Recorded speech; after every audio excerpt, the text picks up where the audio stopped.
Kadhi nyime en atamalo 46 mar oganda jo Kenya onge kod ng'eyo moro amora ewi paro mar chik mar omenda mar higa ma 2024 2025. Kakwan atamalo 77 mag jo Kenya wacho ni kata kadho parono kaka chik kata kikadhe to onge lokruok malich mabiro kelo e uchumi mar piny Kenya. Thoth jo Kenya bende yangore ni seyo meto mar osuru ewi mkate, nyamburko e kind mamoko.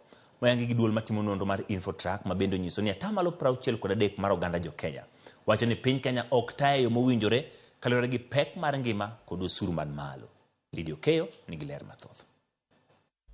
E kinde matwak ewi paro mar omenda mar 2024-2025 dhi mbele pachoka, riwruok matimo nonro mar Infotrack oyango ni atamalo 77 mar oganda jo Kenya wacho ni onge lokruok moro amora ma paro mar chikno biro kelo e pachoka kaluwore gi pek mar ngima kata atamalo 13 kende ema wacho ni paro mar chikno biro kelo lokruok. Kaluwore ni twak ewi paro mar omenda no osebedo ka igoyo mbaka, atamalo 54 mar oganda jo Kenya ni kod ng'eyo ewi paro mar chikno ka atamalo 46 to onge kod ng'eyo moro amora. I think in Kenya it's only this administration that has made this thing called finance bill be a bit known. Before now it was so silent. Even as researchers we were not focusing so much on it.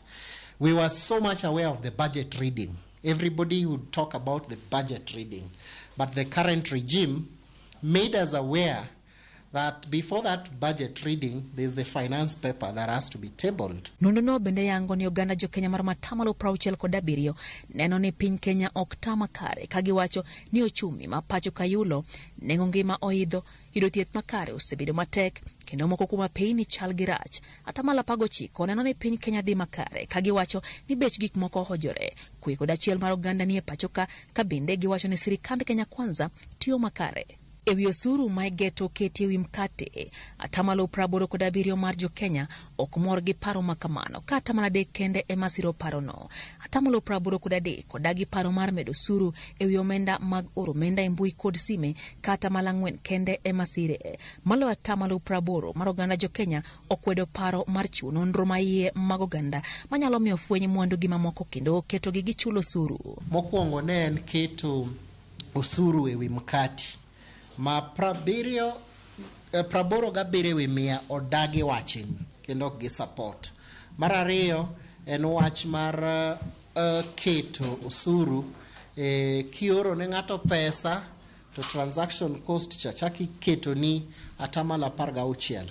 86 mar jo Kenya otamore. Samoro koro inyalo kon ni jo solosuru nyalo golo nonro mari mawacho ni Jovin pesa moro nyodonjone mabalang' koro wagolo nyinge ni en gi pesa moro mondo mios gine ong'e kaka ochulo go osuru, pesa minyalo yudo e yo mopogore.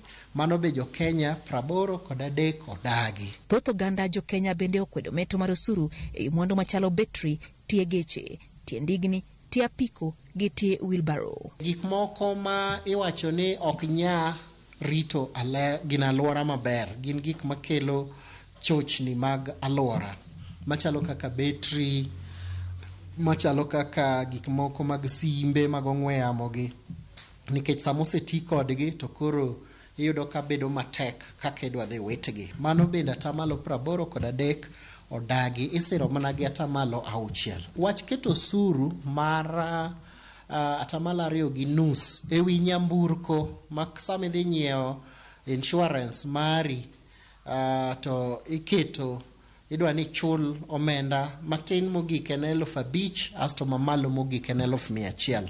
Mano bende 81 mar jo Kenya otamore. Kata obedo ni piny Kenya osebedo kaka okenge mageto bero osuru ma pachoka koreo koda kameto mag osuru, nonro mar Infotrack oyango ni oganda jo Kenya thothgi onge kod yie ni piny Kenya ochomo kama kare ka penjo maduong' en ni bende okenge gi biro nyago lemo. Lydia Okeyo, Ramogi TV, Nairobi.